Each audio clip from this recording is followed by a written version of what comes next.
જય હિન્દ. આજે મારે એક એવી વાત કરવી છે જે આપણા સૌના હૃદયની ખૂબ નજીક છે, આપણી શાળા અને આપણા શિક્ષકો.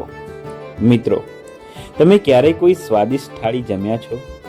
એ થાળીમાં માત્ર ગળપણ હોય તો, માત્ર તીખાશ હોય તો?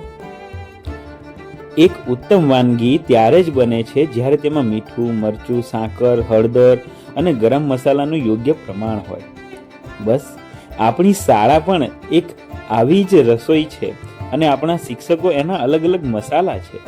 આ દરેકની ખૂબી અલગ છે, પણ જ્યારે આ બધા ભેગા થાય છે ત્યારે જ બાળકના જીવનના સર્વાંગી વિકાસની થાળી પીરસાય છે.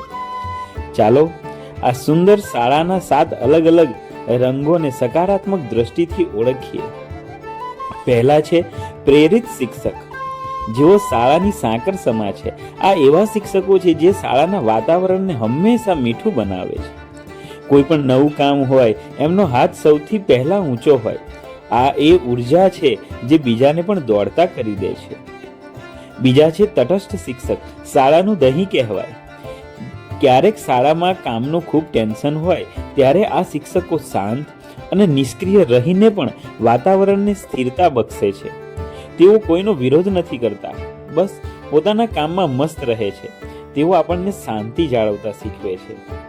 ત્રીજા છે માત્ર પાઠ ભણાવનારા શિક્ષક, શાળાનું મીઠું. ભલે તેઓ ઇતર પ્રવૃત્તિઓથી દૂર રહેતા હોય, પણ શાળાનું જે મૂળ કામ છે, સિલેબસ પૂરો કરવાનું કામ છે, તેમાં તેઓ ક્યારેય પાછા પડતા નથી. મીઠા વગર જેમ રસોઈ સ્વાદહીન છે, તેમ પાયાના જ્ઞાન વિના શિક્ષણ અધૂરું છે. ચોથા છે પ્રભાવશાળી શિક્ષક, શાળાનો ગરમ મસાલો. આ એવા શિક્ષકો છે જેમનો આખી શાળામાં પ્રભાવ હોય છે. તેઓ માત્ર ભણાવતા જ નથી, પણ આખા કેમ્પસનું મેનેજમેન્ટ સંભાળીને સંસ્થાના સાચા માર્ગદર્શક બની રહે છે. પછી આવે છે બહાનાબાજ શિક્ષક, શાળાનું તજ લવિંગ કહેવાય. કદાચ તેમની પાસે સમય નથી અથવા કામ વધુ છે, પરંતુ સકારાત્મક રીતે જોઈએ તો આ શિક્ષકો આપણને એ શીખવે છે કે સિસ્ટમમાં ક્યાં ખામી છે અને ટાઈમ મેનેજમેન્ટ કેવી રીતે સુધારવું. ક્યારેક તેમના બહાના પાછળ વાસ્તવિક સમસ્યાઓ પણ છુપાયેલી હોય છે, જેને આપણે સમજવી જોઈએ. ત્યાર પછીના છે નિરાશ શિક્ષક, થોડો ભેજવાળો મસાલો. આ એવા શિક્ષકો છે જેમનામાં પહેલા ખૂબ ઉત્સાહ હતો, પણ કોઈ કારણસર હવે તેઓ માની બેઠા છે કે કંઈ બદલી શકાય તેમ નથી. આ એવો મસાલો છે જેને આપણે ફેંકી નથી દેવાનો, પણ તેને પ્રેમ અને હૂંફનો થોડો તડકો આપવાની જરૂર છે, જેથી તેમનો જૂનો ઉત્સાહ પાછો આવી જાય. અને અંતિમ છે પ્રતિરોધી શિક્ષક, શાળાનું તીખું મરચું. દરેક વાતમાં વિરોધ કરનાર કે દલીલ કરનાર શિક્ષકો ભલે નકારાત્મક લાગે, પણ રસોઈમાં થોડી તીખાશ જરૂરી છે. આ શિક્ષકો આપણને કોઈ પણ નિર્ણય લેતા પહેલા એની ખામીઓ વિશે વિચારવા જરૂર મજબૂર કરે છે. એમની દલીલો આપણી સિસ્ટમને વધુ ફૂલપ્રૂફ અને મજબૂત બનાવે છે. આમ કોઈ એક પ્રકારના શિક્ષકથી શાળા નથી ચાલતી. આ 7 પ્રકારના શિક્ષકો, 7 પ્રકારના રંગો હોય તો જ ઇન્દ્રધનુષ બને છે. પોતાના સ્વભાવ મુજબ અજાણતા પણ બાળકને જીવનના અલગ અલગ પાઠ ભણાવી જાય છે. અને આચાર્ય માટે તો મહત્વનો સંદેશ છે, શાળાના મુખ્ય રસોઈયા. હવે વાત કરવી છે આપણી શાળાનું સુકાન સંભાળતા આપણા આચાર્યશ્રીની. આચાર્ય એ આ શાળારૂપી રસોઈના મુખ્ય રસોઈયા એટલે કે માસ્ટર ચીફ છે.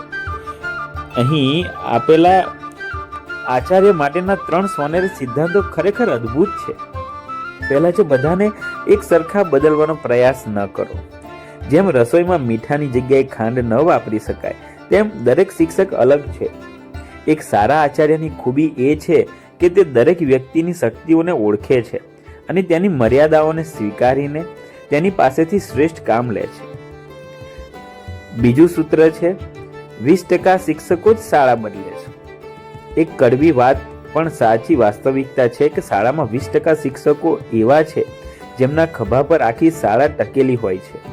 આ 20% શિક્ષકો એ એન્જિન છે જે બાકીના 80 ડબ્બાઓને ખેંચીને શાળાને પ્રગતિના શિખરે લઈ જાય છે. આચાર્યશ્રી આ 20%ને હંમેશા પ્રોત્સાહિત કરતા રહેવું જોઈએ. અને ત્રીજો સિદ્ધાંત છે તમારી પોતાની ઉર્જા જ સૌથી મોટું પરિવર્તન છે. આચાર્ય એ શાળાનો સૂર્ય છે.